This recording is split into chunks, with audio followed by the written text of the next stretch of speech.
یہ کسی نے پوچھا کہ ہم نے کسی سے وعدہ کیا کسی چیز کا، لیکن اگر اسے پورا کیا جائے تو اس میں کسی مسلمان بھائی کا نقصان بھی ہے، تو کیا کیا جائے؟ مثال کے طور پر جیسے وعدہ لے لیتے ہیں کہ یار دیکھو تم ہاں نہ کرنا فلاں کے سامنے، گواہی نہ دے دینا، وعدہ کرتے ہو، اس نے کہا وعدہ کیا، اب اگر گواہی نہ دے دوسرے کو شدید نقصان ہوگا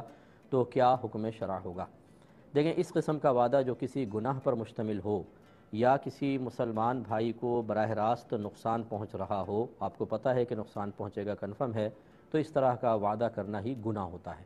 کیونکہ یہ اصل میں ایک مسلمان بھائی کو نقصان پہنچانے پر آپ نے وعدہ کیا ہے۔ تعاونوا علی البر والتقوی ولا تعاونوا علی الاثم والعدوان، نیکی اور بھلائی کے کاموں میں تعاون کرو لیکن گناہ اور زیادتی کے کاموں میں باہم تعاون نہ کرو۔ تو لہٰذا ایسی صورت میں اس وعدے کو توڑ دینا واجب ہے، یعنی اگر کوئی اس قسم کی گواہی وغیرہ دینی ہے جھوٹی یا دینی تھی اور آدمی ہٹ جائے، ایسا نہیں کرنا چاہیے، بلکہ وہ کام کریں جو مطالبہ شرع ہے، چاہے اس میں سامنے والا ناراض ہو۔ اور یہ وہ وعدہ خلافی نہیں ہوگی کہ جو وعدہ خلافی گناہ قرار دی جاتی ہے۔ عام دنوں میں جب ہم یا عام حالات میں جب کسی سے وعدہ کرتے ہیں تو اس کو پورا کرنا چاہیے، لیکن اس قسم کا وعدہ جو گناہ پر مشتمل ہو اسے پورا نہ کرنا واجب ہوتا ہے، لہٰذا اس کے جانب مخالف کو اختیار کریں چاہے وہ شخص ناراض ہو۔ اور یہ ہمیشہ یاد رکھیے کہ نبی کریم صلی اللہ علیہ وسلم کا فرمان ذیشان ہے کہ اللہ تبارک و تعالیٰ کی نافرمانی میں کسی مخلوق کی اطاعت جائز نہیں ہے۔ تو فرض کر لیں کہ یہ ایک آپ سے دوست نے کہا، اگر کوئی آپ کا بڑا بھی کہتا نا تو پھر بھی حکم شرع یہی تھا کہ وہاں پر چاہے وہ والدین ہی کیوں نہ ہوں، چاہے وہ آپ کا کتنا بڑا محسن کیوں نہ ہو، کسی مسلمان بھائی کو نقصان پہنچانے کے لیے اس طرح کے وعدے کرنا شرعاً جائز نہیں، اس سے وعدہ خلافی کرنا واجب ہوتا۔ تیسرا انہوں نے پوچھا کہ یہ ولیمہ کتنے دنوں کے بعد کرنا چاہیے؟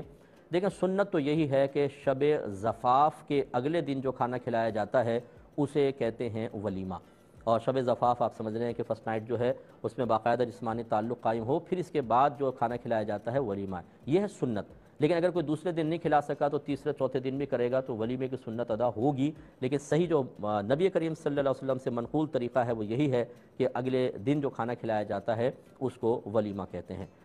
ایک یہ کہتے ہیں کہ 8 تولہ سونا ہے، اس کی زکوٰۃ کتنی بنے گی؟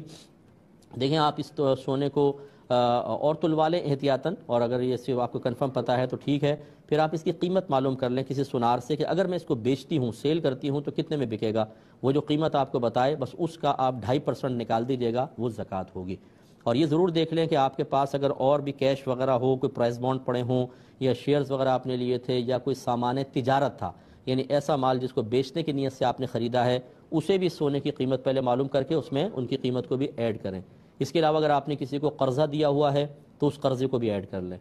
اب یہ ٹوٹل کا آپ 2.5% نکالیں، اور پھر یہ کہ جو قرضہ وغیرہ ہوتا ہے اس کی ادائیگی اگرچہ فوراً لازم نہیں ہے، جب ملے گا تب اس کی زکوٰۃ کی ادائیگی لازم ہوگی، لیکن حساب بنا کر رکھیں، اور باقی مال جو ہے اس کا 2.5% آپ کو زکوٰۃ نکالنی ہوگی۔ اس میں یہ اور ایڈ کر لیں کہ فرض کر لیں آپ نے کسی کا قرضہ دینا اور فوری طور پہ دینا ہے، تو جب یہ آپ ٹوٹل کر لیں اس میں سے اس قرضے کو مائنس کر دیں، پھر جو باقی بچتا ہے اس کا 2.5% آپ کو دینا ہوگا۔ مسائل تو کثیر ہیں لیکن میں نے تھوڑا شارٹ میں آپ کو سمجھا دیا۔ لیکن انہوں نے کہا کہ میری بہن کے حالات خراب ہیں، میں ان کی مدد کرتی رہتی ہوں لیکن بتاتی نہیں ہوں کہ میں زکوٰۃ دے رہی ہوں، تو کیا بتانا لازم ہے؟ دیکھیں، یہاں 2 چیزیں سمجھ لیجئے۔ پہلی بات تو یہ کہ جب آپ کے پاس آپ نے، کیونکہ بیچ میں یہ جملہ کہا تھا کہ 8 تولہ پہلے میرے پاس نہیں تھا بعد میں ہوا،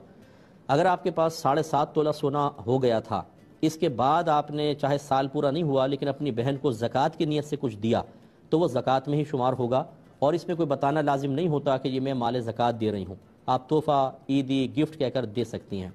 لیکن اگر آپ کا نصاب مکمل نہیں ہے، یعنی 7.5 تولہ سونا نہیں تھا، 5 تولہ تھا، 6 تولہ تھا، اب اگر آپ زکوٰۃ کی نیت سے دیتی رہیں گی تو یہ زکوٰۃ نہیں ہوگی، کیونکہ زکوٰۃ کی صحیح ادائیگی کے لیے جو درمیانے سال میں ہم دیتے ہیں، شرط ہوتی ہے کہ سال کے شروع میں کم از کم نصاب مکمل ہو۔ نصاب ایک مال کی ایسی مقدار کو کہتے ہیں کہ جب وہ ہو تو ہمارا زکوٰۃ کا سال شروع ہوتا ہے، جیسے سونے میں تقریباً کم از کم 7.5 تولہ سونا، اور چاندی ہو تو 52.5 تولہ چاندی۔ تو لہٰذا یہ دیکھ لیجئے جو بہن کی آپ مدد کرتی رہی ہیں، اگر نصاب مکمل ہونے سے پہلے کرتی رہی ہیں وہ زکوٰۃ میں شمار نہیں ہو سکتا، چاہے آپ نیت کرتی رہیں، وہ نفلی صدقہ تھا۔ اور اگر آپ کے 7.5 تولہ سونا ہو گیا تھا، اس کے بعد آپ زکوٰۃ کی نیت سے بہن کو دیتی رہیں، اس کو آپ لکھ لیں کہ یہ زکوٰۃ آپ کی یقیناً ادا ہوئی ہے۔ پھر سال کے آخر میں جب آپ اس کا حساب کریں گے کتنی زکوٰۃ بن رہی ہے، تو جو سال کے درمیان میں دے چکی ہیں اسے اس میں سے آپ مائنس کر سکتی ہیں. امید ہے کہ مسئلہ آپ سمجھ گئے ہوں گے. ایک کویسچن آفر مجھ سے پوچھا تھا کہ بعض اوقات ہم انٹرنیٹ کے اوپر مطلب کچھ کام کر رہے ہوتے ہیں, اچانک کوئی چیز ایسی سامنے آ جاتی ہے جو ناجائز قسم کی ہوتی ہے, تو اس پر نگاہ بھی پڑ جاتی ہے اور ذہن کے اندر بعض اوقات وہ خیال آ بھی جاتا ہے, وہ چپک جاتا ہے. تو کیا یہ جو اب ہماری نگاہ پڑی ہے اور یہ ذہن کے اندر خیال آ رہا ہے, اس پر ہم گناہ گار ہوں گے یا نہیں ہوں گے؟ دیکھیں مسئلہ یہ ہے کہ اگر آپ کوئی دینی ویب سائٹ کا وزٹ کر رہے ہیں تو یقینی سی بات ہے اس میں تو نہیں آئے گا. تو ایسی کوئی جگہ کہ جہاں اس قسم کا اندیشہ ہو کہ کوئی فحش چیز اچانک سامنے آ جائے گی, تو آپ وہاں پر جائیں نہیں. بہت ہی کوئی سخت ضرورت کا مسئلہ ہو تو ایک الگ بات ہے, اور مجھے نہیں لگتا کہ ایسی جگہ پر کوئی ایسی سخت ضرورت ہو کہ انسان کو جانا مجبوری بن جائے, تو اجتناب کرنا چاہیے. پھر بھی فرض کر لیں کہ آپ ایک نارمل ویب سائٹ کا وزٹ کر رہے تھے اور اچانک کوئی ایڈ وغیرہ ہوتا ہے, اس میں کہ وہ چیز آپ کے سامنے آ گئی, تو اس کا حکم شرع وہی ہوتا ہے جو راستے چلتے ہوئے ایک اجنبی عورت پر نگاہ پڑنے کا حکم ہے. کہ نبی کریم صلی اللہ علیہ وسلم نے ارشاد فرمایا کہ اگر کسی کی نگاہ کسی عورت کے حسن پہ پڑ جائے اور وہ فوراً اپنی نگاہ کو پھیر لے, تو اللہ تبارک و تعالیٰ اسے ایسی عبادت کی توفیق عطا فرمائے گا جس کی لذت وہ محسوس کرے گا. اس کا مطلب ہے کہ یہ تو نگاہ اگر پڑ جائے اور آدمی فوراً اس کو پھیر لے, تو یہ تو اللہ کا ایک انعام ہے جس پر اور اس کو بینیفٹس ملیں گے. تو لہٰذا انٹرنیٹ پر بھی اگر خدا نہ خواستہ ایسی کوئی چیز پر نگاہ پڑے تو فوراً اپنی نگاہ کو وہاں سے ہٹا لیں, اور فرض کر لیں وہ خیال بار بار جیسے نگاہ میں وہ تصور میں آ گیا, ایک پکچر بن گئی آپ کے ذہن میں, بار بار خیال آ رہا ہے, تو جھٹکتے رہیں, انشاءاللہ اس پر کوئی گناہ یا آپ کی گرفت نہیں ہوگی. اسی طرح انہوں نے ایک کویسچن یہ کیا تھا کہ ہمارے بچے بعض وقت انٹرنیٹ یوز کر رہے ہوتے ہیں, بعض لوگ کہتے ہیں کہ بچوں کو بالکل انٹرنیٹ یوز نہ کرنے دیں کیونکہ وہ فحاشی کی طرف چلے جائیں گے, کیا حکم شرع ہوگا؟